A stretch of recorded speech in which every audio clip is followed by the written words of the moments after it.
Marketing qurbonlari, ya'ni tibbiyot marketingi licheniyasi haqida gaplashamiz. Birinchisi, azonoterapiya homiladorlikda kislorod yetishmovchiligi bor ekan deb 10 talab kurs yozib berishadi. Aslida bu hali tibbiyotda oxirigacha tasdig'ini topmagan va homilaga hech qanaqa ta'siri yo'q bo'lgan protsedura hisoblanadi. Ikkinchisi, homila suvini xiralashib ketishi juda ham ko'p tarqalgan va antibiotiklar, har xil antibiotiklar yozib berishadi. Aslida bunga licheniya yozishga ginekologning haqqi yo'q. O'zida vrachni esa homila suvi kirlangan deb yozib berishga uni ham haqqi yo'q. Homila suvini kirlanganligi faqat homila tug'ilgandan keyingina aniq bo'ladi. Keyingisi tonus. Tonus uchun maxsus qanaqadir tekshiruvlar, 2-3 marotaba UZIga tushish, uning uchun отдельно licheniya olish shart emas. Pastelniy rejim, oddiy magniy B6 ichasiz yoki papaverin seviche qo'yasiz, shu bilan o'tib ketadi.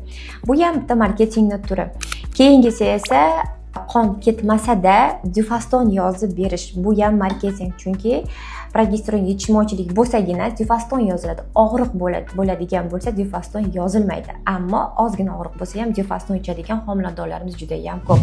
Aytingchi, siz qaysi marketing qurboni bo'lgansiz? Kommentariyada yozib keting.